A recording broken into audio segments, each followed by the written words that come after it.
There's a case for the Fed. There's a case to be made for the Fed to lower interest rates or at least take back that rate hike from December. But what the president's doing is suggesting, and now one of his nominees is suggesting, that rates should be back at zero. That's for extreme duress. That's what we saw in the great financial crisis, as you know, in 2008, 2009. There is no reason to get aggressive about pushing interest rates lower. And this morning, last night, the president said that the Fed is the biggest problem facing the U.S. economy.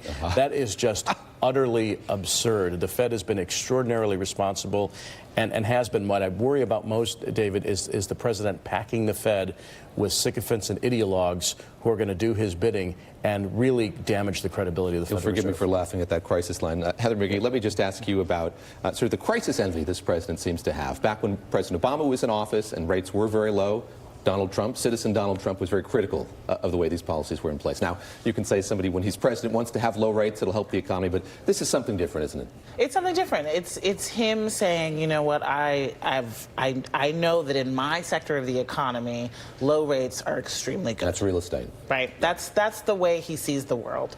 But he's very far, as someone who inherited millions of dollars and has paid very little to no taxes for much of his life. Yes. He's very far from the squeeze that most working and middle-class families are facing. It's not just about the jobs, it's about the pay in the jobs. It's not just about the pay in the jobs, it's about the cost for, the little things in life, like childcare and housing and healthcare. We've got an affordable housing crisis in this country where a median worker, the typical worker, can't afford a house or an apartment in most of the major cities in this country. So these are the things that when people are looking at their balance sheets and looking at their bank statements, they can say, sure, I know that I could find a job driving a Lyft. I could find a job, working at a restaurant. I could find a job, in a back office somewhere. But does that job pay enough for me to make my bills? It's still not true. And Ron, I mentioned Heather Long. She wrote this amazing piece for the Washington Post this week just about how difficult things are for so many Americans in this country, which makes me wonder about the importance of this job support. The president's going to tout it. We're going to look at that number. It's bigger than was expected. But what does it tell us? How should we regard that jobs number as an indicator of the entire economy's health? Well, where I'd probably differ with Heather is that the number of open jobs that pay well is extraordinary. I mean, and again, they may not be jobs that you necessarily want. If you don't want to drive a truck, you still can make $80,000 to $120,000 driving a truck. There are 300,000 open cyber jobs that pay $90,000 a year on average. We have a skills gap, so we need people to be retrained in order to get those jobs that pay well. There's a lot of construction jobs, teachers, nurses, doctors. All those jobs are in short supply, or certainly the laborers are in short supply, the workers. So I think the jobs report on its face is fine.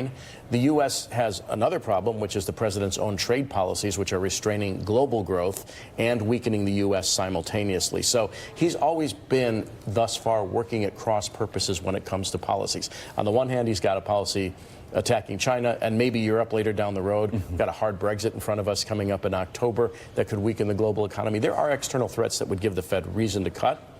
But, right now the U.S. economy is okay. If we continue going down a path where he's everybody in the world, we'll see a very weak economy in 2020. Joy, very quickly here, the president always talks about the stock market. In the 30 seconds we have left here, how resonant is that? A lot of Americans don't own stocks. Yeah. That's the thing that he trumpets. Well, I mean, I think when he talks about the economy, to Heather's point, he's not talking about it in terms of the average person and the average household. He's talking about it in terms of people that he knows, real estate folks, big corporations. When he's talking about preserving jobs, he's talking about keeping companies or corporations here that would be so benevolent that they would give you a job, right?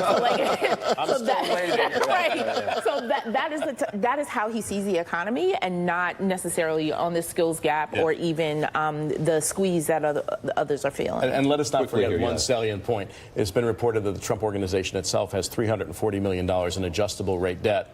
So if rates go up, that hurts. That will hurt them as well. All right, Ron and Sana, thank you very much for joining us. My thanks to Joy Williams, Jonathan Allen, Heather McGhee as well. And I hope you'll stay with us today. Come back tomorrow. We've got Defense Attorney A. Scott Bolden along with Christopher Dickey, the Daily Beast's man in Paris. He's going to be here in New York with Christina Greer and Mike Pesca from Slate. That is up on Sunday starting at 8 o'clock Eastern Time right here on MSNBC. And coming up in the next hour, a salute to America, or a salute to Trump. The divisions on the National Mall as a microcosm of the divisions in this country.